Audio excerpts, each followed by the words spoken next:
Je vais être court. Mais c'est pas Rabbi Shmuel, moi, je suis à Maaretz, Yaakov Issachar Zouloun, c'est mon frère Dayan, qui est ingénieur géant de la Torah. D'ailleurs, la dernière fois que j'étais voir Rabbi Meir, j'étais avec mon frère Dayan Moshe, et qui est plus jeune que moi d'ailleurs d'une dizaine d'années. Ils ont commencé à parler Torah. Et moi, je ne peux pas comprendre. Et je ne veux pas faire le Spedim, pas parce que le Rav a dit que justement il ne voulait pas. Il a dit qu'il veut après 1 an. 1 an, on pourra faire des Spedim après 1 an. Mais il y a un point qui est tellement important. D'abord, on est personnel. Le Rav Simcha dormait chez mon père, quand il venait à l'époque à Paris. Mon père, vous savez, Zecher Tzadik Livracha a créé le premier office des Juifs d'Afrique du Nord à Paris. C'était en 1956. Il a quitté la Tunisie très rapidement et il est arrivé, et il n'y avait pas d'ailleurs de vin cachère, c'est en 1957 il a fait le premier vin cachère à Big Flag, et qui avait toute la shachot du monde d'ailleurs, tout le monde buvait. Et le jour où je suis raconte, pour faire un peu, je vous raconte une petite anecdote, parce qu'il est extrêmement attaché à Rabbi Matzliach, et évidemment à ses fils. Ils ont été les premiers, après Abdel Sonnier, etc. Mais il fait briller le journaliste tunisien, mais juste pour vous raconter une petite anecdote, la première fois où je suis rentré à l'Assemblée nationale, c'était en 2013.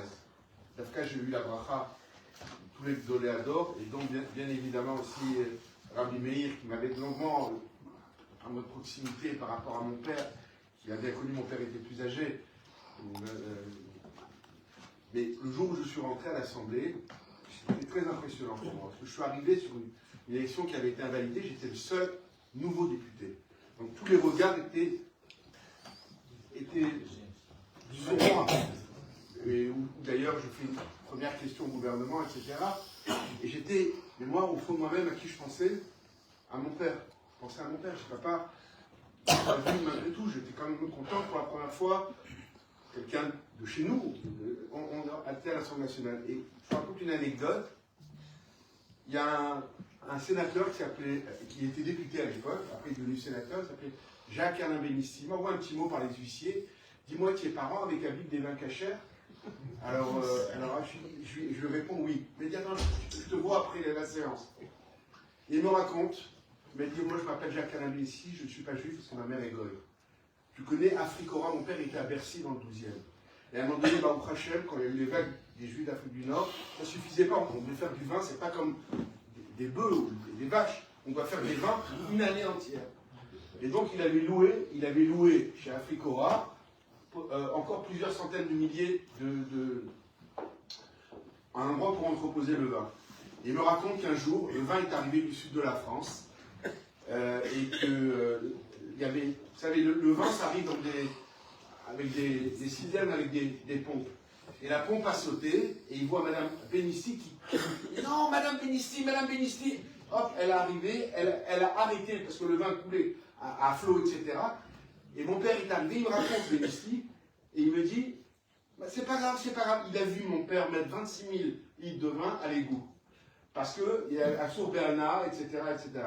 Et imaginez-vous, moi, le jour où je suis rentré à l'Assemblée nationale, alors que je pensais à mon père comme à une anecdote qui est invraisemblable. D'où quelqu'un peut connaître mon père et me raconter cette anecdote. Frédéric était les malins. Le seul point dont je veux rappeler de Rabbi Meir, c'était la Shlemut Haaretz, ça a été rappelé par toi, c'est tellement important, c'est-à-dire qu'il était. Vous devez savoir que Rabbi Meir est très proche de Elie Yishai. Et quand Elie Yishai est au gouvernement, je peux vous dire que on a tout proposé, et c'est celui qui a tenu aujourd'hui. Si Bibi Netanyahu est encore au pouvoir, il a réussi à les regarder, c'est grâce à Rabbi Meir qui donnait les Hantrayot à Elie Yishai, parce qu'il avait aujourd'hui, au niveau de Shlemut Haaretz, cet amour absolu, il était absolument contre les accords d'Oslo, pour le Shlemut Haaretz, et ça c'est un point mais fondamental, au-delà de sa béquiout, en Giddouk, en Torah, en art, qui connaissait à l'âge de 5 ans déjà le Chumash par cœur, etc., etc. Mais ce point-là est tellement important. D'ailleurs, bon, évidemment, Binyamin Netanyahu a évidemment fait un mot, mais j'en ai parlé directement avec lui. C'est une perte immense, colossale, non seulement pour le judaïsme tunisien, mais pour tout le judaïsme, parce que c'est à quelle affaire avec le Rabbi Jacques qui est tellement aussi attaché à la Shlemut Haaretz. J'ai vu moi cette vidéo incroyable qu'a parlé Rav Shmuel, où il a dit j'ai vu peut-être le Mashiach en ayant vu le Rabbi, peut-être sur la tour de la plaisanterie, mais il y avait quelque chose de très, très mystique et très fort là-dedans. Voilà, je ne voudrais pas la rire et dire, je suis venu pour écouter, j'ai écouté des choses extraordinaires. Moi, je suis plutôt dans la politique et pas assez connaisseur de Torah. J'ai appris beaucoup de choses ce soir. Je voulais venir pour. Merci d'avoir rendu un hommage à Rabbi Meir Mazou chez Nishmato Tzurot. Chaim écoute Dieu. Kagena en Israël. On peut le faire mettre fois deux. Oui. Allez, on met l'écran. C'est 5 minutes.